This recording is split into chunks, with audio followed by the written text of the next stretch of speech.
तो कैसे हैं आप। स्वागत है आपका मेरे यूट्यूब चैनल में।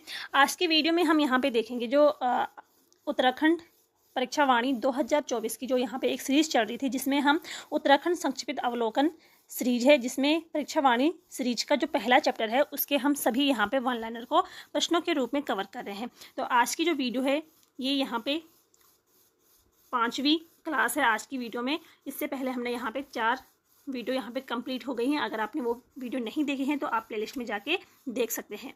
तो चलिए यहाँ पे शुरू करते हैं। आज का यहाँ पे जो पहला क्वेश्चन है, किस परमार शासक की उपाधि गर्वभंजन थी। ठीक है, तो गर्वभंजन की उपाधि किसको मिली थी, तो ये मिली थी महिपत शाह को। इसके अलावा एक है यहाँ पे जो उपाधि है गर्वभंजक। ठीक है, गर्वभंजन तो महिपति शाह को मिली थी, और गर्वभंजक जो उपाधि थी ये माधो सिंह भंडारी को मिली थी। माधो सिंह भंडारी कौन थे, तो ये महिपत शाह के प्रमुख सेनापति थे। ठीक है, महिपत शाह के 3 प्रमुख सेनापति थे, उनमें से एक माधो सिंह भंडारी हैं और इनको गर्वभंजक कहा जाता है, और महिपत शाह को गर्वभंजन की उपाधि प्राप्त थी। ठीक है, जो माधो सिंह भंडारी थे इन्होंने मलेथा की कुल का निर्माण भी करवाया था, और माधो सिंह भंडारी का एक रजत अभिलेख है जो कि रघुनाथ मंदिर देवप्रयाग से प्राप्त हुआ है। ठीक है, और जो ये महिपत शाह थे तो ये पंवार वंश के ये 46वां शासक था। महिपत शाह जो थे ये मुगल बादशाह शाहजहां का समकालीन था। ठीक है, और 1625 में महिपत शाह ने श्रीनगर गढ़वाल में क्योसोराय मठ मंदिर का निर्माण भी करवाया था। अगला क्वेश्चन यहाँ पे देखते हैं, किस परमार शासक के दरबार में अकबर की दरबार की तरह नवरत्न, ठीक है, नवरत्न जो थे वो विराजते थे, तो फतेह शाह, ठीक है, फतेह शाह के दरबार में नवरत्न थे। अगला क्वेश्चन यहाँ पे देखते हैं, गढ़वाल के परमार शासकों की राजधानी थी, तो कहाँ थी इनकी गढ़वाल शासकों की राजधानी। तो सबसे पहले जो राजधानी थी, पहली राजधानी थी चांदपुरगढ़।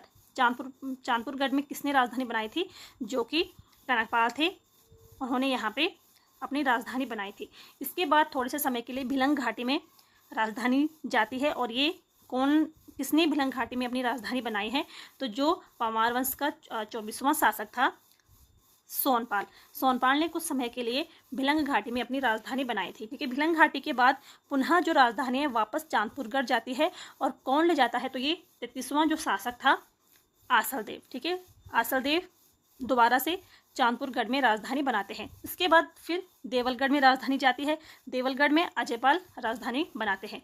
इसके बाद श्रीनगर, तो श्रीनगर में भी अजयपाल ही अपनी राजधानी बनाते हैं, और टिहरी में ये सुदर्शन शाह अपनी राजधानी बनाते हैं।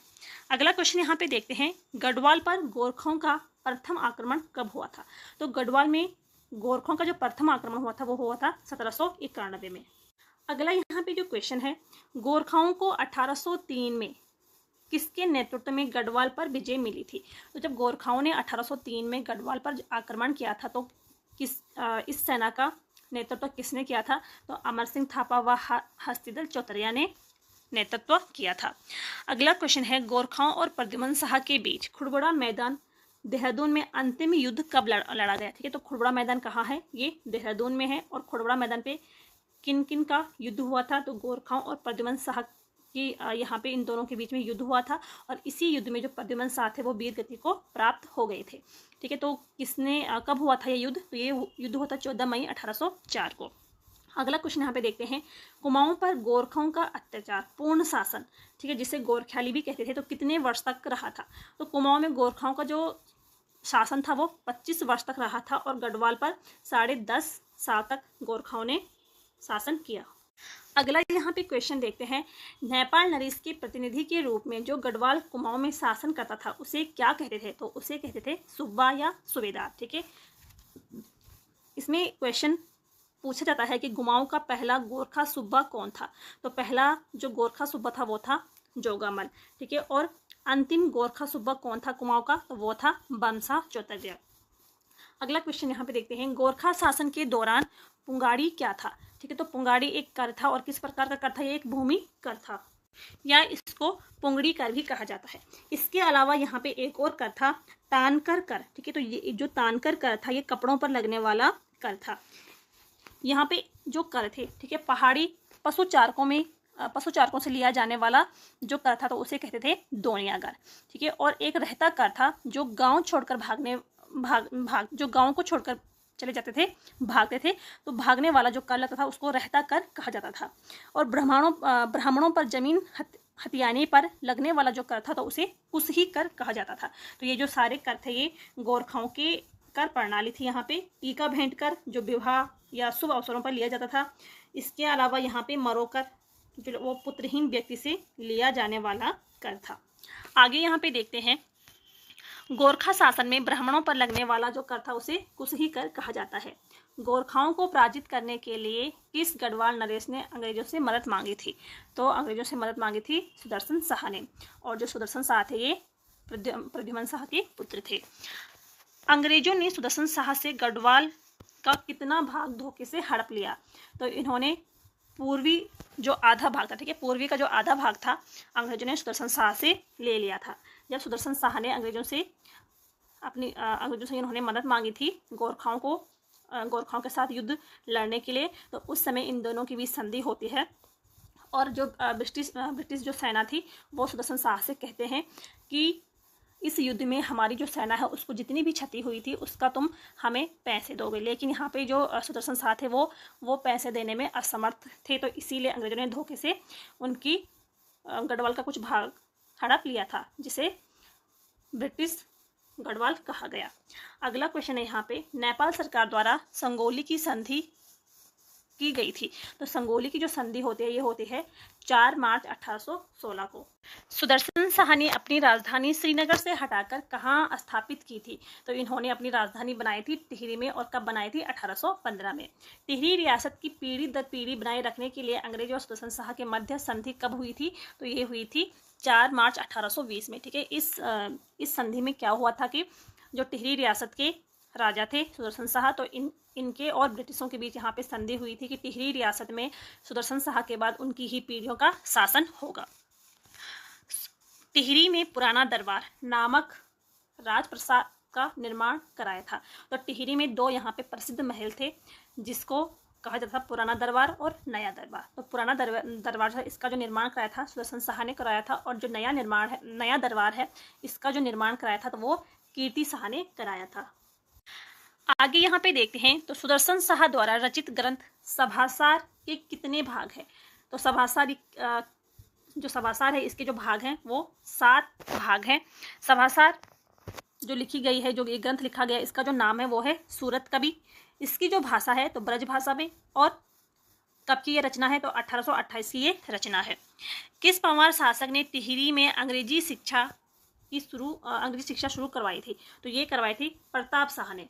तो प्रताप शाह ने 1873 में भू व्यवस्था भी करवाई थी। इसके अलावा 1877 में इन्होंने प्रतापनगर बसाया था। 1883 में, ठीक है, 1883 में इन्होंने प्रताप शाह ने अंग्रेजी स्कूल की स्थापना की थी। और टिहरी में सर्वप्रथम पुलिस विभाग की स्थापना भी इन्होंने की थी, ठीक है। और टिहरी में प्रथम अस्पताल 1883 में, ठीक है, 1883 में खोला गया था प्रताप शाह के शासनकाल में। कीर्ति शाह की संरक्षिका थी तो वो थी रानी गुलेरिया। कीर्ति शाह ने टिहरी प्रताप हाई स्कूल स्थापित किया था। और कब किया था? तो ये किया था 1891 में। इसके अलावा टिहरी नगरपालिका की अभी स्थापना की थी और उत्तरकाशी में कुष्ठ आश्रम भी स्थापित किया था कीर्ति शाह ने। आगे यहाँ पे देखते हैं, कीर्ति शाह को अंग्रेजों द्वारा नाइट कमांडर उपाधि कब दी गई थी? तो ये दी गई थी 1901 में। नरेंद्र शाह ने राज्य मुख्यालय को टिहरी से नरेंद्र नगर कब स्थापित किया था? तो ये किया था 1925 में। और नरेंद्र नगर की जो स्थापना होती है 1921 में होती है। रवाई कांड जो कि 30 मई 1930 को हुई थी, वह श्रीदेव सुमन बलिदान ये 25 जुलाई 1944 को की जो ये घटनाएं हैं, तो इस समय किसके शासनकाल में ये घटनाएं हुई थी? तो वो नरेंद्र शाह के शासनकाल में ये घटनाएं हुई थी, ठीक है। रवाई कांड 1930 में, श्रीदेव सुमन बलिदान तो ये 1944 की घटनाएं हैं और ये उत्तराखंड की प्रमुख घटनाएं हैं। और उस समय जो शासक थे वो थे नरेंद्र शाह। टिहरी रियासत का भारत में कब विलय किया गया? तो 1 अगस्त 1949 को भारत में विलय किया गया टिहरी रियासत का। और टिहरी रियासत के जो राजा थे वो थे मानवेंद्र शाह और ये अंतिम राजा थे टिहरी रियासत के।